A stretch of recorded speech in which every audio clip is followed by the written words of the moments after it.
Hey guys, I'm Anonymous and you're watching Dead Time Stories. Turn off the lights and let the true horror begin.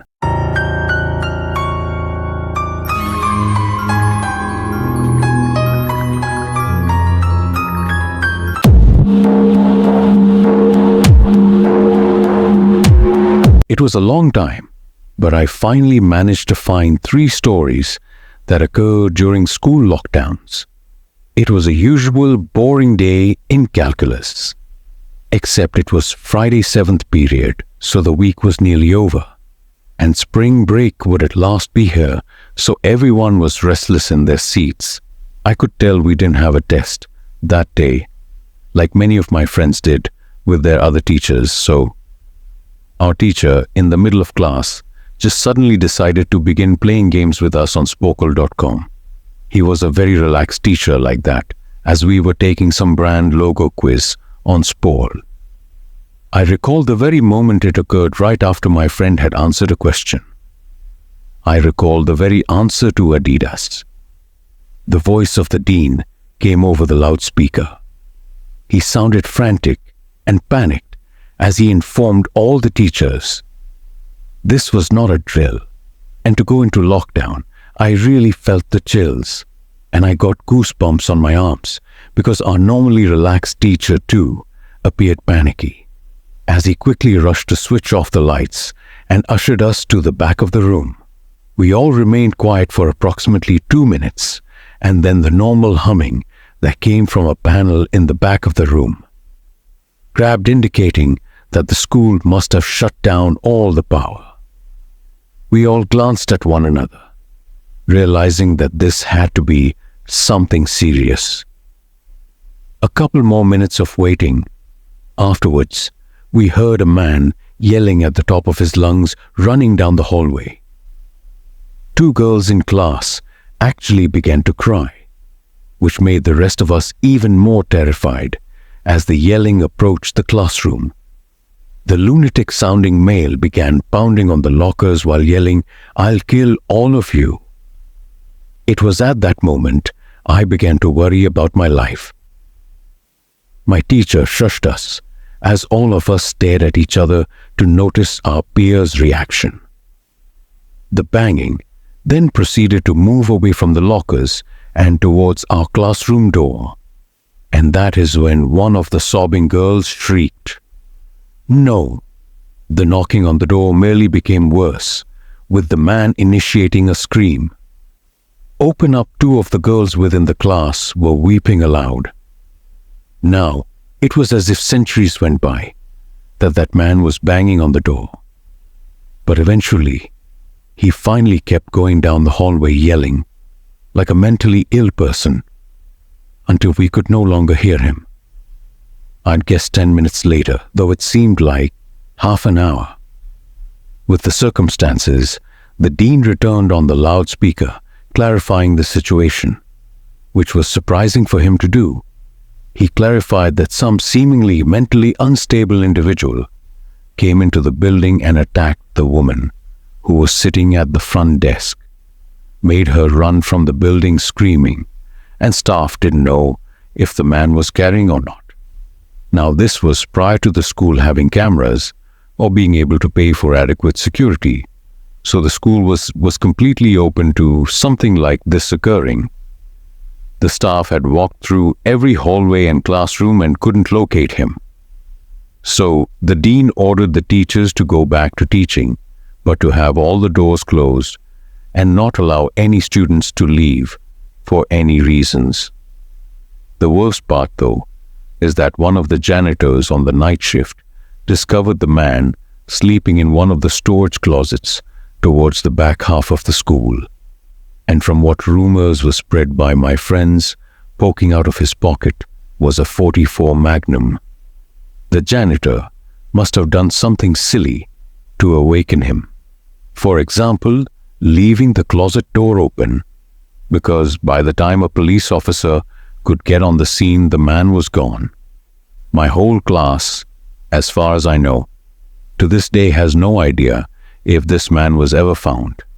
But I like to think that right now, he's being given the proper help that he needs.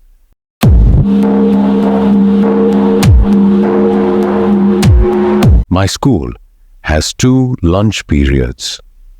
First lunch period is for all 6th graders and some 7th graders. The second lunch period is for the other half of the 7th graders and all 8th graders. The lockdown took place in the start of October. The day that the lockdown occurred, it was raining and overcast.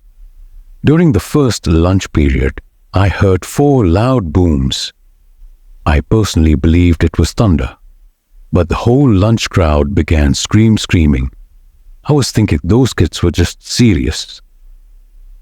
But the campus security entered and began yelling at students to go into the multi-purpose room, and the children who were in line purchasing lunch had to discard their lunch and come inside me, and some friends went into the room along with a large group of other children.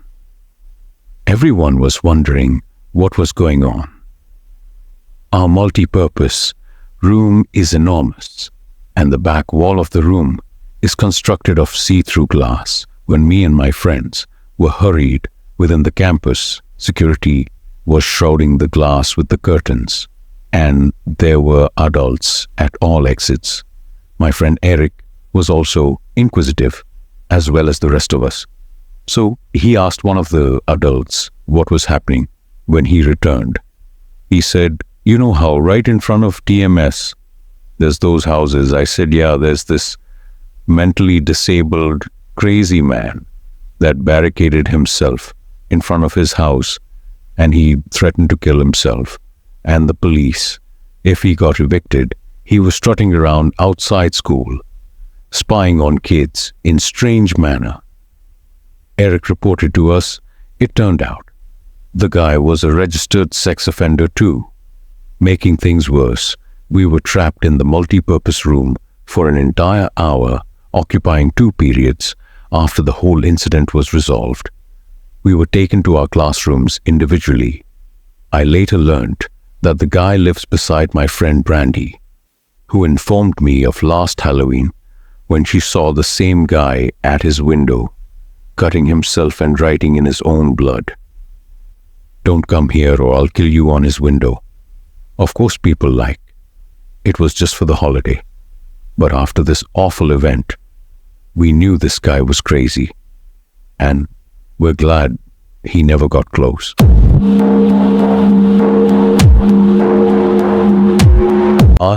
I'm 22 years old, straight out of college, and I just landed a job at my former high school as a kind of computer intern in the school basement. The school basement is extremely messy and disorganized, but there is a little 3 years office that's really quite nice down there.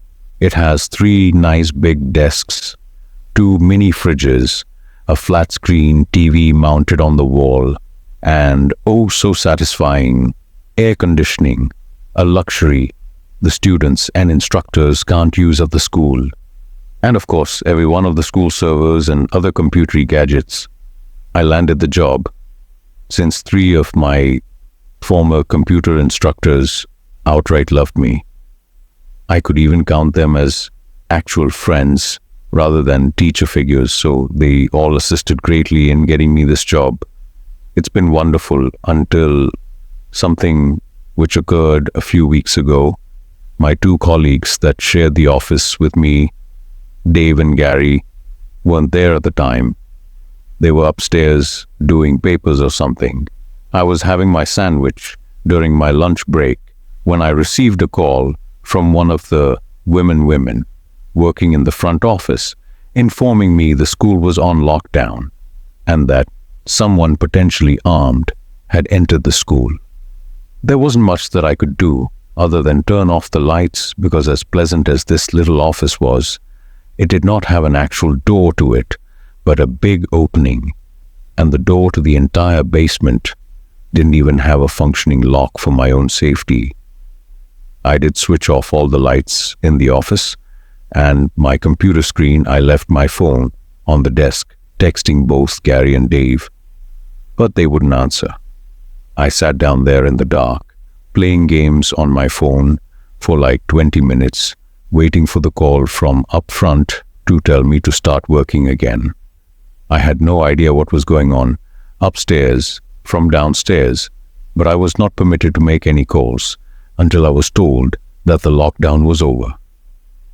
Then the creaky basement door opened as the creaking resonated through the basement and into my office. I sat up from my chair, wondering whether to call out Gary or Dave. I was keen to get some information from them. Someone then appeared, running down the stairs, and their footsteps were coming my way to my office. I pushed my chair aside and crawled under my desk. Someone came into the office but didn't turn on the lights. There was only silence. Can't even say the fear I was feeling felt like if I let out one loud noise, I'd be dead man. All of a sudden, my phone beeped as I received a text message. I felt my whole world shrink, stood up and died. At that one instant, as I gritted my teeth in terror, footsteps suddenly drew nearer to me until I finally dove out from under the desk in capitulation, pleading with whoever it was not to kill me. And just then, someone grabbed my arm and pulled me up. It was some dude in a red plaid button-up jeans and a reddish-black cap. He said, "It's okay. I'm just down there hiding with you." "What's up there?" I asked him. He sort of disregarded my question and asked me if there's an exit downstairs. I said, "Yeah, in that direction." Before he could do anything further, I asked him, "Who are you?" There was a moment of silence before he began explaining. He was coming in to pick up his son when a teacher instructed him to hide. Once I had explained myself, I checked my phone and saw that text I received had been from Dave. It had read, "Dude, this is crazy. Some man carrying a gun just shot Mr. Buckley. He's wearing red shirt and cap. Whatever you do, don't come upstairs." I had just started rereading this text out loud to the man before realizing. I suddenly looked up and felt a knot form in my stomach. The man did appear to be sensing suspicious gaze, panicking. Everything I could think to do was to sprint for the upstairs. Came a gunshot across the basement, and I heard the bullet ricochet off of something metal, somewhere in darkness. But praise God, the bullet missed me and I managed to get upstairs. Luckily, police were waiting at all points of exit, including the basement door, and arrested the man the second he swung the door open. More good news. Our teacher, Mr. Buckley, survived the gunshot. It was subsequently found out that the man and Mr. Buckley had some beef for whatever reason. But that was never ever uncovered. All we know is that Mr. Buckley couldn't have done anything that would have justified this type of reaction. And I know that the noise of that gunshot will eternally resound in my mind.